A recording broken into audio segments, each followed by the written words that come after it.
ASMR. Tonight we're just continuing with the Bible reading of Hebrew. So we'll just get right into it. So, as always, get comfy, get comfortable, get cozy, relax, and get ready to just reflect and fill your heart and your mind with tonight's word from God. Okay. So we finished off with Hebrews chapter 6. So now we're on to Hebrews chapter 7. With Melchizedek. I'm going to call him Mel, okay? So, this Mel was king of Salem and priest of God Most High. He met Abraham returning from the defeat of the kings and blessed him and Abraham and gave him a tenth of everything. First, his name means King of Righteousness. Then also, King of Salem means King of Peace. Without father or mother, without genealogy, without beginning of days or end of life, like the Son of God, he remains a priest forever. Just think how great he was. Even the patriarch Abraham gave him a tenth of the plunder. Now the Lord requires descendants of Levi, who become priests, to collect a tenth from the people, that is, their brothers, even though their brothers are descendants from Abraham. This man, however, did not trace his descendants from Levi, yet he collected a tenth from Abraham and blessed him who had the promises. And without doubt, the lesser person is blessed by the greater. In the one case, the tenth is collected by men who die, but in the other case, by him who is declared to be living. One might even say that Levi, who collects the tenth, paid the tenth through Abraham, because when Mel met Abraham, Levi was still in the body of his ancestor. Men swear by someone greater than themselves, and the oath confirms what is said and puts an end to all argument, because God wanted to make the unchanging nature of his purpose very clear. To the heirs of what was promised, he confirmed it was an oath. God did this so that, by two unchangeable things in which it is impossible for God to lie, if perfection could have been attained through the Levitical priesthood, for on the basis of it the law was given to the people, why was there still need for another priest to come, one in the order of Mel, not in the order of Aaron? For when there is a change of the priesthood, there must also be a change of the law. He of whom these things are said belonged to a different tribe, and no one from that tribe has ever served at the altar. For it is clear that our Lord descended from Judah, and in regard to that tribe, Moses said nothing about priests, and what we have said is even more clear if another priest like Mel appears, one who has become a priest not on the basis of a regulation as to his ancestry, but on the basis of the power of an indestructible life. For it is declared, you are a priest forever, in the order of Mel. The former regulation is set aside because it was weak and useless, for the law made nothing perfect. And a better hope is introduced by which we draw near to God. And it was not without an oath. Others became priests without any oath, but he became a priest with an oath, when God said to him, The Lord has sworn and will not change his mind. you are a priest forever. Because of this oath, Jesus has become the guarantee of a better covenant. Now there have been many of those priests, since death prevented them from continuing in office, but because Jesus lives forever, he has a permanent priesthood. Therefore he is able to save completely those who come to God through him, because he always lives to intercede for them.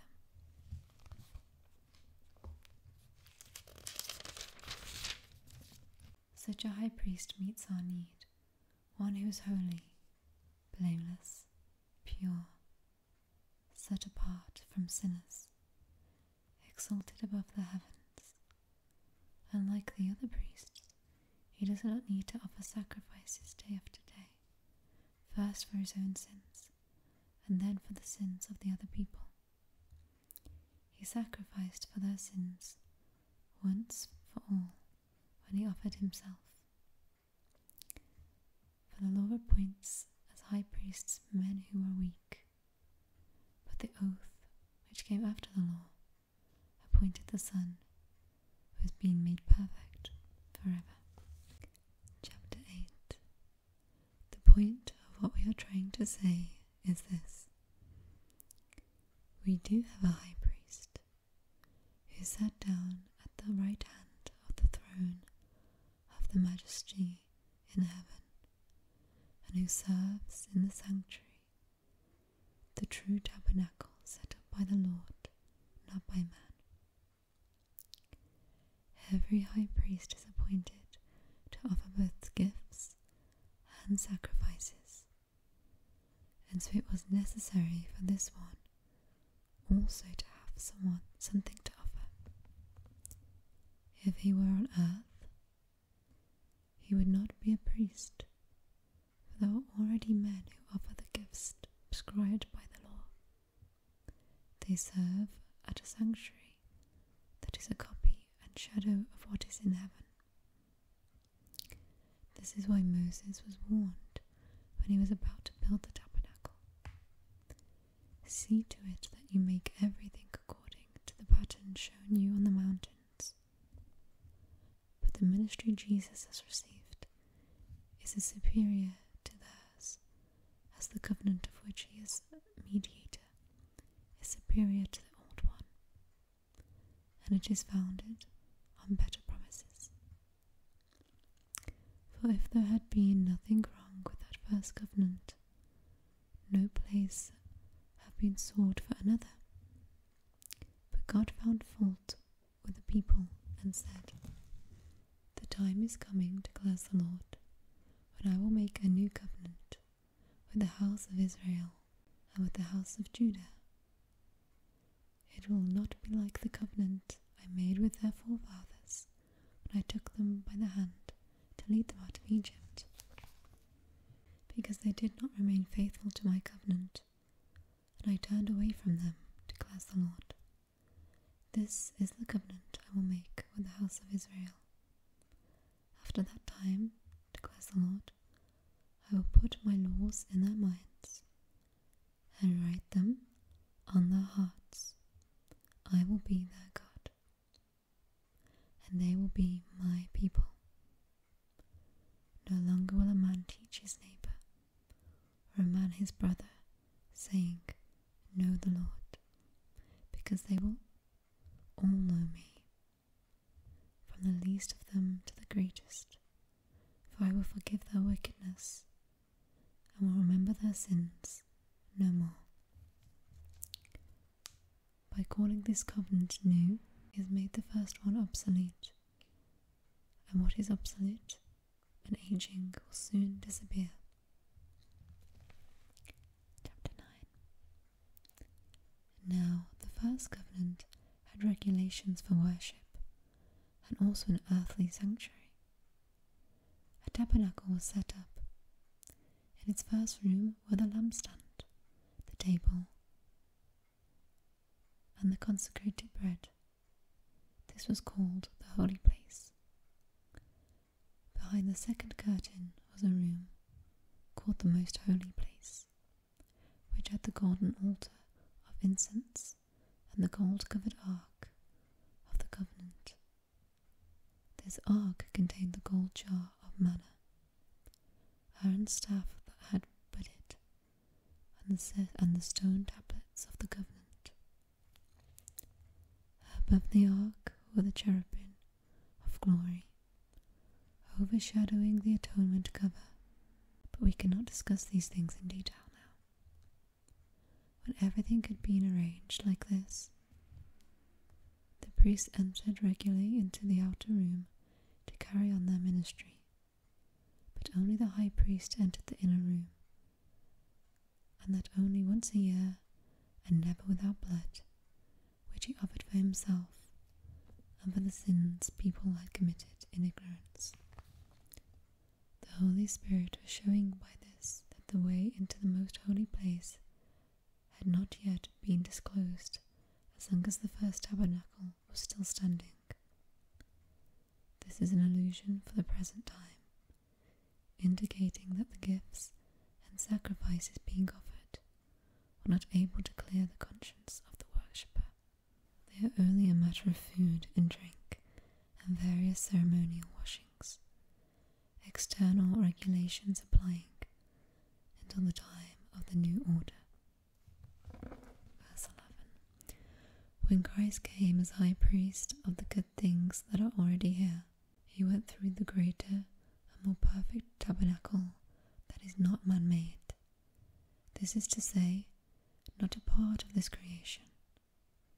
He did not enter by means of the blood of goats and calves, but he entered the most holy place once for all by his own blood, having obtained eternal redemption.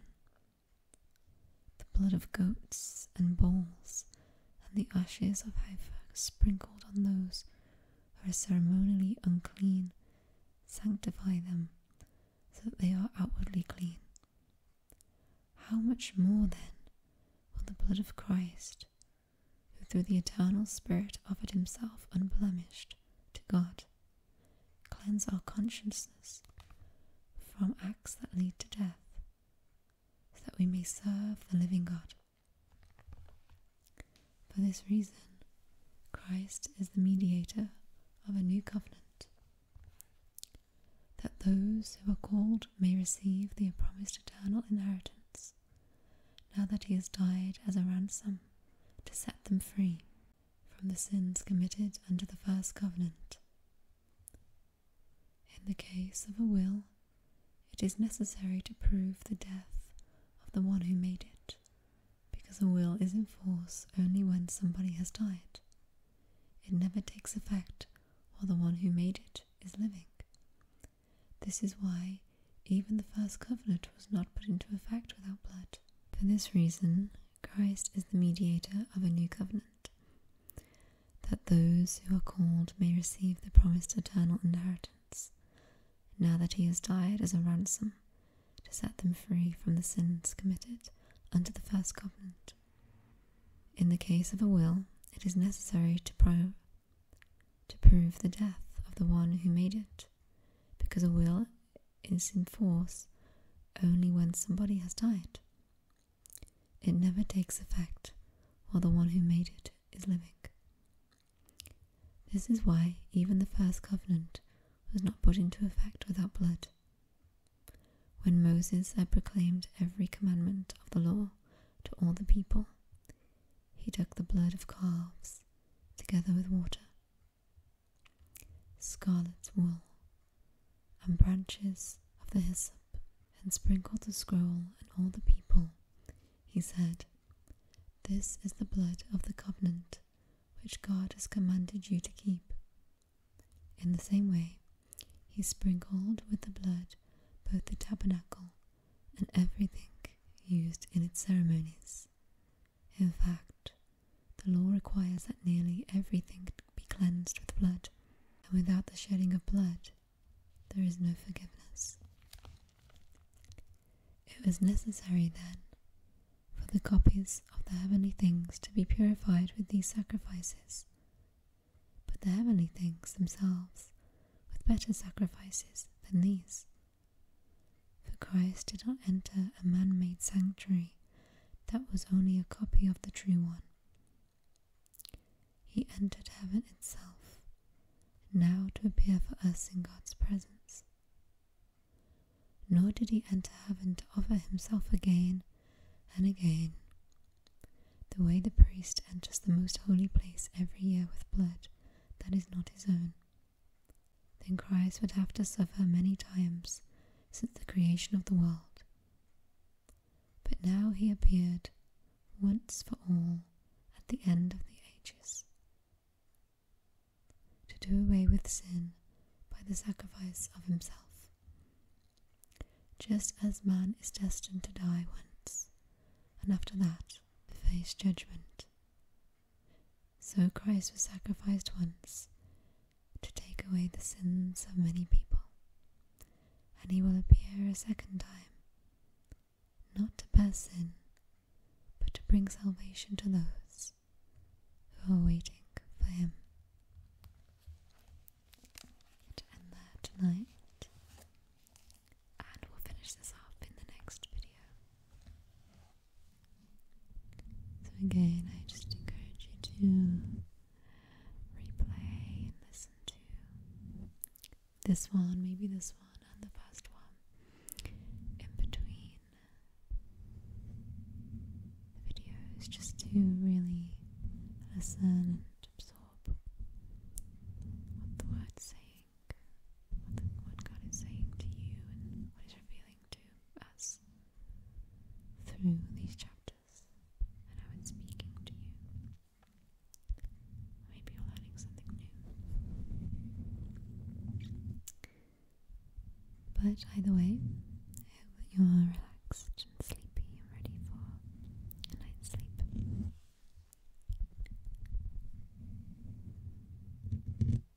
So, I will see you in a couple days for the last video, the last chapters, chapter 10 to chapter 13. I wish you a good evening, pleasant dreams,